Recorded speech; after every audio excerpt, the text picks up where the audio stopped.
He said, turn your compass around. Because true north for you may have been looking down at one point to see where you were and how God can pick you up and how you may have little faith. And even if you have little faith, don't doubt, right? That maybe your true north, what God wants to do with you right now. But next week it may be he'll flip your compass around and see. He said, who do you see? I said, oh, it is Jesus. Yes. It is Jesus. It is Jesus in my soul. For I have touched the hem of his garment. Look, let's stop. So tell the truth, Jamie. You pull down the pants, pull down the shirt, rip the hem off. They got a little hem on the sleeve. Rip that off.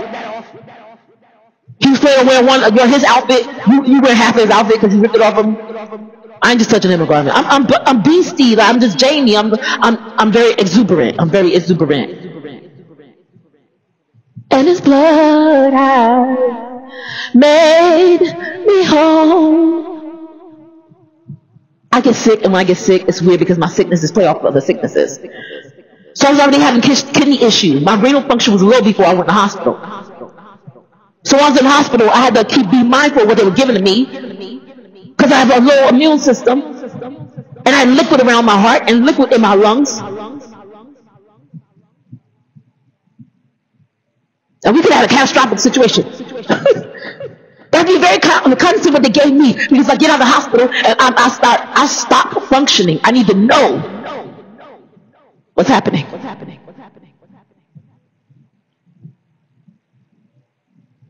And the only way to do that, right, when you're sick, I said it's so hard to be an advocate for yourself when you're sick. The only way to do that is to see Jesus in it. It is Jesus.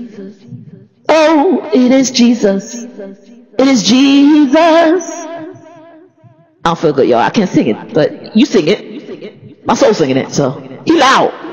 Yes, my soul's a boy. We talking about it. He has his own mic here, boy.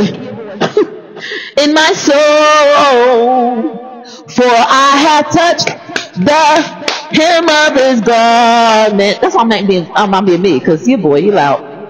I don't know why he need a mic. Because he is loud inside of me.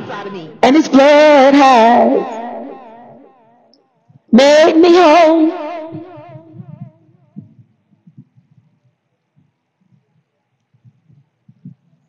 I can't afford to look down on Peter, because if I turn the compass around, I realize I am Peter.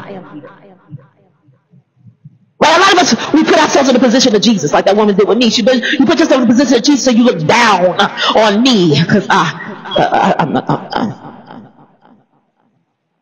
I need a little faith.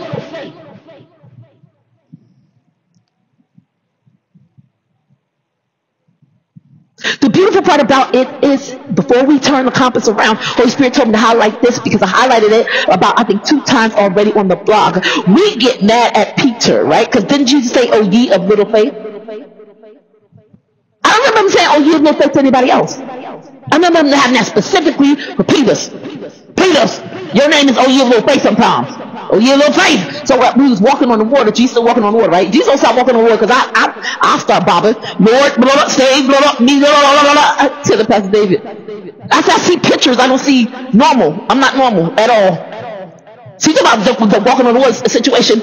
This is what I see. I see Peter. Lord, blah, blah, save, blah, blah, me, blah, blah, blah, blah, blah, blah.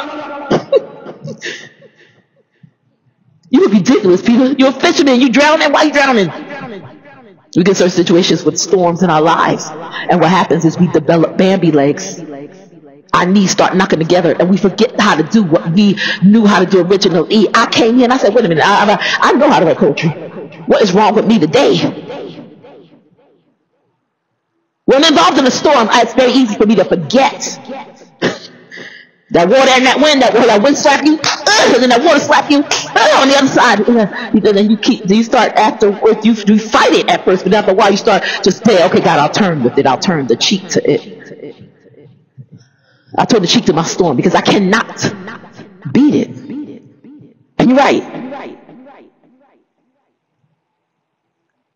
And so you have people that put themselves, right? The storm is behind Jesus, right? You have storm, Jesus, Peter, boat. It's actually in that horizontal order, right? And so the storm's behind Jesus because see, he's walking in the midst of it. He walked and stomped all on top of it. He left footprints in the water. That's how he did that thing. Footprints in the water. But I'm here. I got out of the boat, right? And they are laughing at me. And when I say, Lord, there are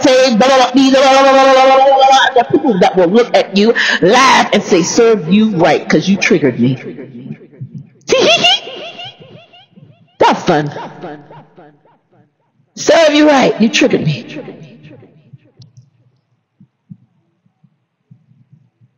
I don't go around looking to trigger people, but I've been told that since I was little. Jamie Blunt, when I went to church, they said, Jamie, you don't try to be anybody else but yourself. Because when you realize it or not, you are a help.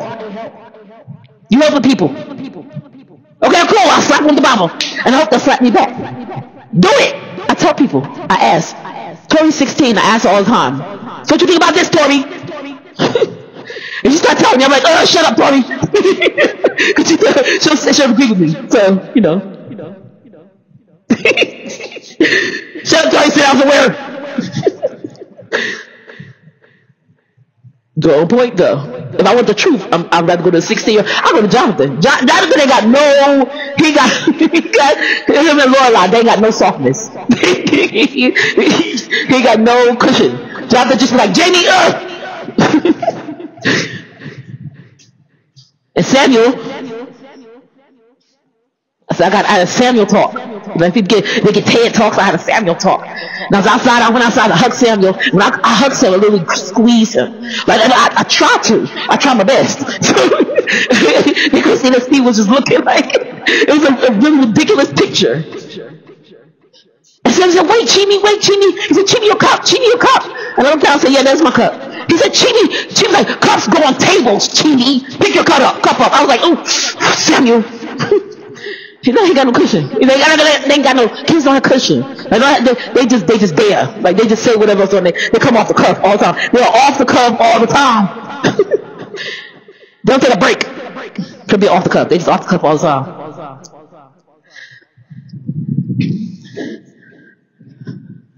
But the church, they'll spin it for you. And what they would do is they will say it in such a way where they don't want you to realize, right, that they are looking down on you. See, I know Samuel and Jonathan, they don't look down on me. They don't. They love me. But what we do as a church, right, we will spin ourselves. So we realize that they're not, Lord, save, that's Peter in the water. And Peter is in the water, is in the church, is in the water, right? The church is a fisherman that cannot swim. And Peter's in the water, the church is in the water, and they are drowning, right? Because they've forgotten how to do what they came knowing. He came with a train. He's going to trade that in for something, some extra information. When it's time for you to walk on the water, you're supposed to go from swimming to walking, but you will start off walking and go to drowning because you forget how to swim. Lord, what I say,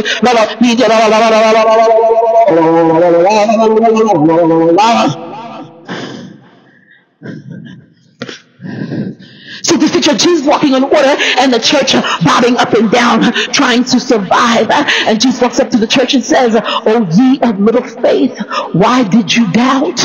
And I said, wait, I'm not kidding. We put ourselves in the position of Jesus, right? Saying that, oh ye of little faith, why did you doubt?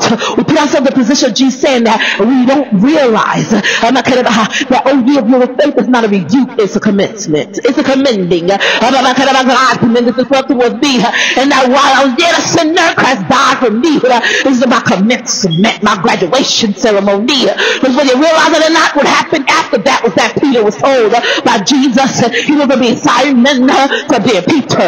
And on the rock I build my church, flip the page. And the gates of hell shall not prevail against it. I didn't realize it until just now. God, the Holy Spirit just said, he said, Jamie, tell them to flip the page. I don't have a Bible for me to do it. He said, flip the page from Matthew 16. Go over to the next page. And The next interaction that Peter has with Jesus is he's being commended. Commencement time. God says graduation time. Commencement time. He's been a commencement. And he's being told, flesh and blood has not revealed this to you, but my Father which is in heaven, and I will give you keys to the kingdom. See, with commencement you get some keys. Unlock some keys. That rapper guy, he said, he always walk around with keys. There's always these nice little sayings out here, these epithets that don't get you nowhere, rapper person. It's pathetic for you walk around with an epithet, a nice little saying. It won't do nothing for you but be something that says people right on your eulogy. If it ain't got God in it, only what you do for Christ will last. Right? Peter went straight from Lord, to flesh and blood. Has not revealed this to you, but my Father which is heaven. He went from to a name change. He went from to have the keys. And if I got keys, that means there's a door I can open. There's a door that I have access to. You know, the mess. And drowning fishermen got access. Drowning fishermen get access. Drowning fishermen do your best. Drowning fishermen get access. Hallelujah, God. Glory be to God. You call it a bad thing. Now you could say that was a rebuking. That was not a rebuking when Jesus said, "Oh, dear little faith." No siree. Selah.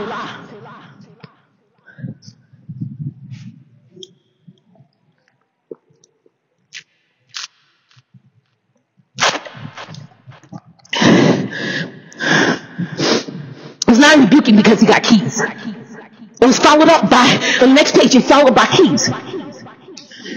If I go from elementary school and there's a commencement, that's what we say, there's commencement. If I get a commencement, I get keys to high school. And me leaving high school, there's a commencement, I get keys to college. The issue is, God said there's a lot of us walking around and we're being given the keys. We'll be given different things, but because you have not registered for high school, when you should be commencing, graduating, getting keys, walking by faith and not by sight, when you should be getting an armor, come on, putting on the whole armor of God, that you may be able to stand. When you should be walking in the newness of life, you are drowning fishermen because you never registered. There's an order of operations. I went to NJIT. I had one scholarship though, but I had a scholarship to Rutgers. All 3 campuses. I also got a William Patterson College. I didn't want to go to anywhere that had college at the end of it. They told us not to do that. Don't go anywhere that has college at the end of it. If you can help it. So I had 2 scholarships at NJIT, and Brian was going to NJIT, and I was like, okay, they give us a free computer. I'm going there. I like math. I'm going there. The beautiful part about this situation, yeah, Brian got accepted as well in school. We didn't leave high school. I said, what is this, Lord? Every day they let us, every day from the time I became a freshman on, I was to school downtown Newark. We don't say I went to school on downtown Newark, in downtown Newark. No, we went to school downtown Newark. Downtown Newark is a place. If it's a place, it's a place. We went to school downtown Newark, and every day for lunch, we were able to leave after freshman year. Freshman year, you had to stay and go to cafeterias. If you became a sophomore, you could leave every day. Just be back for your next class. They're trying to train us to think like adults. We're leaving, if you don't come back, it's going to be a problem. But we're making you responsible because we give you the option. Leave if you like. And then know yourself well enough to know, if I know that I cannot leave and be back on time, I'm not leaving. But every day they gave me the ability to leave, the option to leave.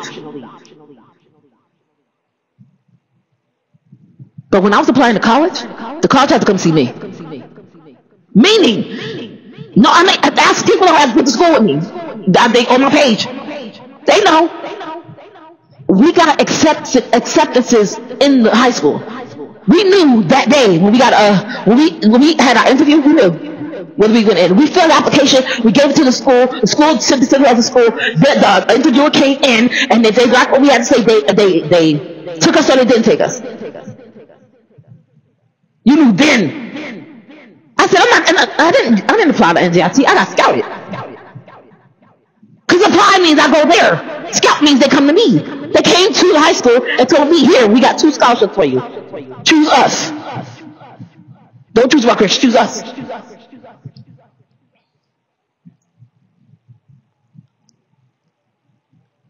Every day you allow me to leave, but then when it comes time for what normal kids leave for, we gotta stay.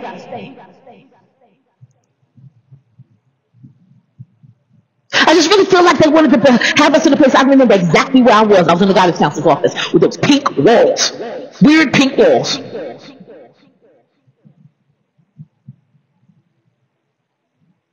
And the guidance counselor's office on the right, and on the left was the library.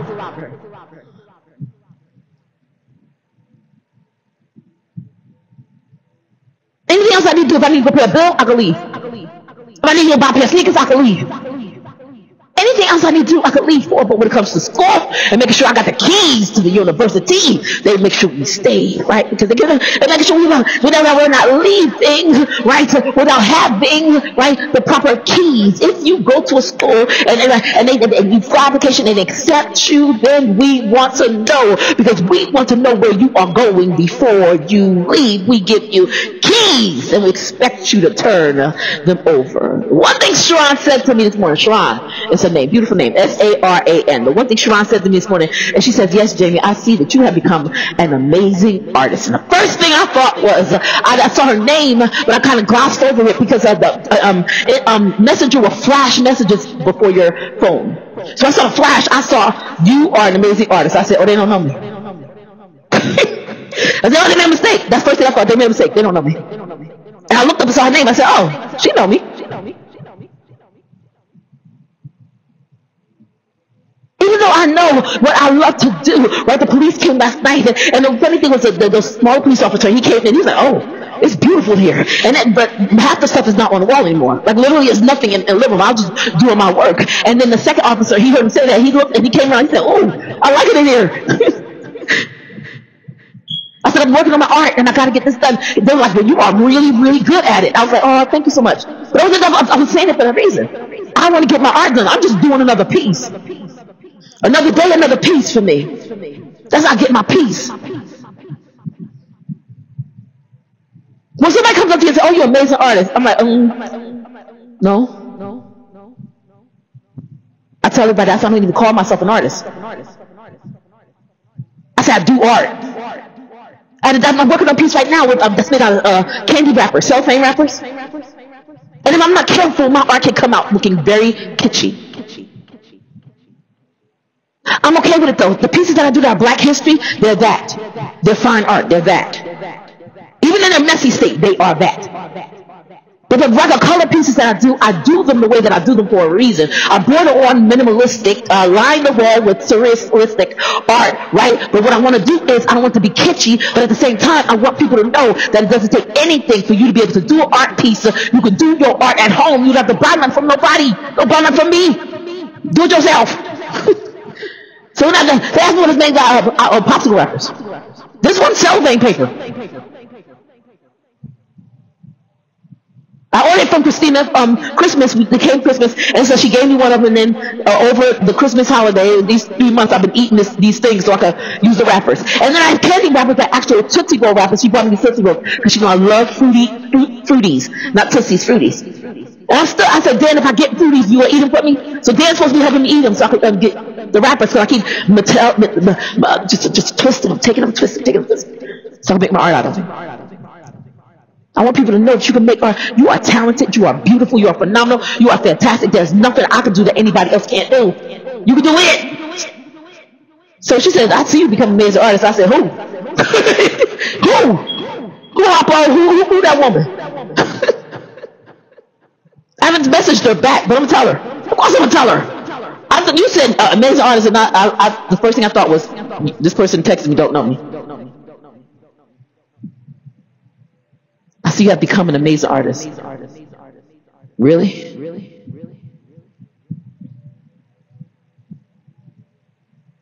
I got an amazing God. But if anybody like you are still like you are Peter bobbing up and down in the water, I think we're supposed to feel that way. I think we're supposed to be frustrated. I said, God, I'm frustrated because I really want to do right? And I have this dad figure in my life, and I want to make him proud. I don't want to make him mad. But sometimes it's just like easy to make him mad. So I'm frustrated. Sometimes I'm just like frustrated. I guess I'm frustrated. I look at him and I'm like, ugh. I don't know how to say what I gotta say. So I'm just so mad. I just like, it's good when we're on text because I'll be in the apartment. I'll just scuffle my feet a little bit and I'll just stomp, and then I'll growl. Instead of saying, I am frustrated right now because of what happened. What comes out of Jamie is what? Because I grew up. Lost took feelings from us. So I grew up not thinking that I had anything. Forget not having talent. I didn't have feelings. She said, take your feelings from you, and I put it in this bucket. Right? You cannot have your feelings back. I said, Miss Linda. She said, what do you want to accomplish? And I said, one thing, I want to see if I can get my feelings back. And Miss Linda is funny because she'll just look at me. But she's on Zoom. And Miss Linda is normally like very like a sheet of paper. She doesn't look like she has big emotions. But you say some stuff to her, she just look at you. I said, I just want to see if I get my feelings back. Where did you leave them, Jamie? Lois took them from me. I wasn't allowed to be angry. I was allowed to be frustrated. I was allowed to be mad. I love my dad, right? Because he'll say something, and and he'll let me be mad.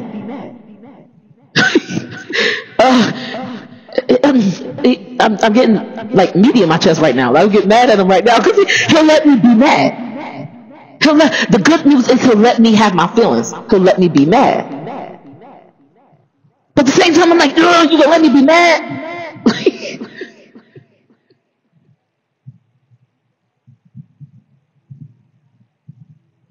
Oh, ye of little faith. I can't get mad at him and say, oh, you're going to let me be mad, right? Because it's better for me to have feelings and be able to express them, right? And let me have my feelings, right? Than to get mad at him, right? Because here's the thing, more often than not, I realize that I get mad at him because he lets me be who I am in the instance when I get upset. He lets me be it. He's not get upset. You do realize, right? If you get upset, right, at them for letting you be mad, you have now defeated your own purpose. Growth comes when I can be responsible and accountable for my feelings. But when I get up and get mad at you because you allowed me to be in a petri dish, I don't think I can describe it. In a culture where I can express myself and express my feelings, where you are growing me. And the only way I can look at you is to look at you and say, Dad.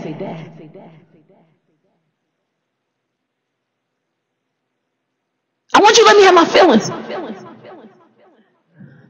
God, I want you to let me have my feelings, Father. Right? I want you to let me have my feelings, but you gonna let me be mad?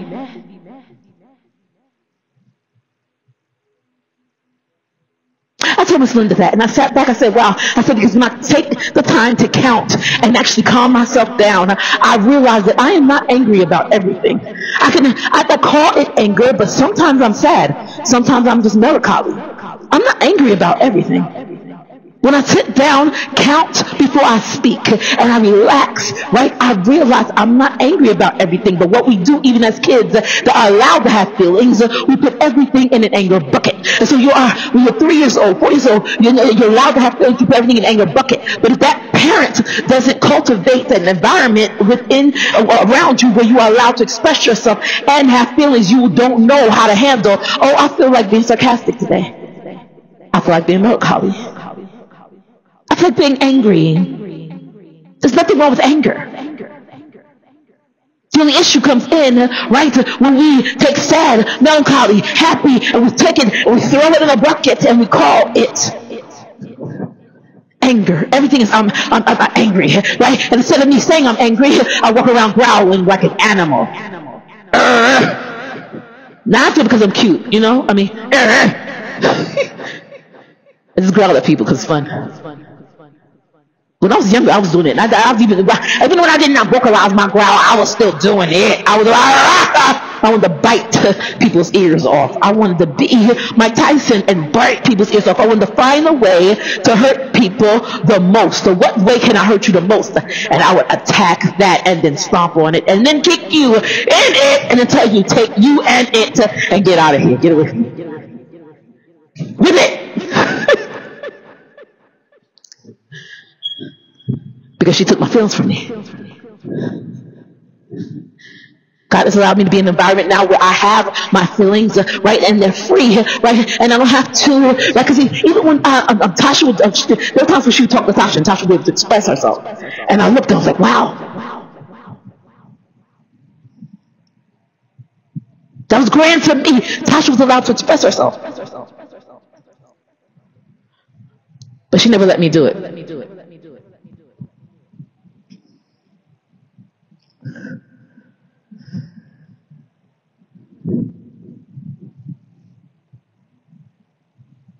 I don't have to just growl now. It's odd, isn't it? I'm grown up with grown up feelings. And now I'm allowed to express them. And it's so hard because when I don't express them properly, right? It's almost like he pops my hand and I'm like, ugh. Use your words. Remember that, y'all? Use your words. And Ashley popped my hand. Christina came at me this week before CBS. She said, Jamie, make sure you read the CBS commentary carefully, because here's the thing. They're talking about truth and love and saying true things in truth and in love. We talked about me not doing that on Easter. Saying things in truth and in love. That's why Samuel and Jonathan act like that. That's their mama. Read that, Jamie. Read it.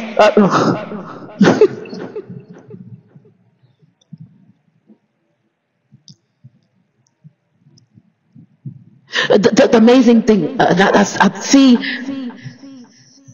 this in God, because he didn't beat them down. Oh, ye of little faith, why did you doubt? He didn't beat them down. And it's almost like what happened with Pastor Davis. I'll say something and he'll pop that hand, right? And then it's, okay, now what were you trying to say? And I'll start saying again and pop that hand and then, okay, what were you trying to say? Pop that hand and it's so frustrating because I want to do it right. But at the same time, you keep popping me. I want to be perfect. I don't want to work out perfection. You get it? I don't want the benefits of being perfect. I want God to look at me and say, you are perfect. But sometimes we got to go through experiencing the pain of punishment and consequence for what we have done before we can step into being perfect. Because you will not appreciate perfection until you have actually experienced the pain right behind punishment. What were you saying? What were you saying? And it's so...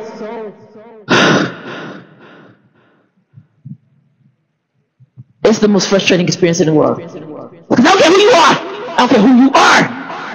God said to me yesterday, Holy Spirit said to me yesterday, he said, Jamie, he said, just because God, it was Jesus' father, do you think that meant he didn't want to please Joseph? Yes, sir. Yes, sir. Of course he wanted to please Joseph.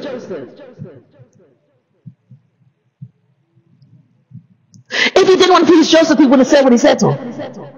Didn't you know I'd be about my father's business? He would have said, didn't you know I'd be in at the corner store eating scared? He didn't say that. Do you know I'd be underneath the car changing the oil? He didn't say that. Under the camel? Sorry. He didn't say that. He didn't say it. He said, didn't you know I'd be about my father's business? And him calling God his father, it just reiterates who he was, right? It's not to belittle Joseph. It's to say, hey,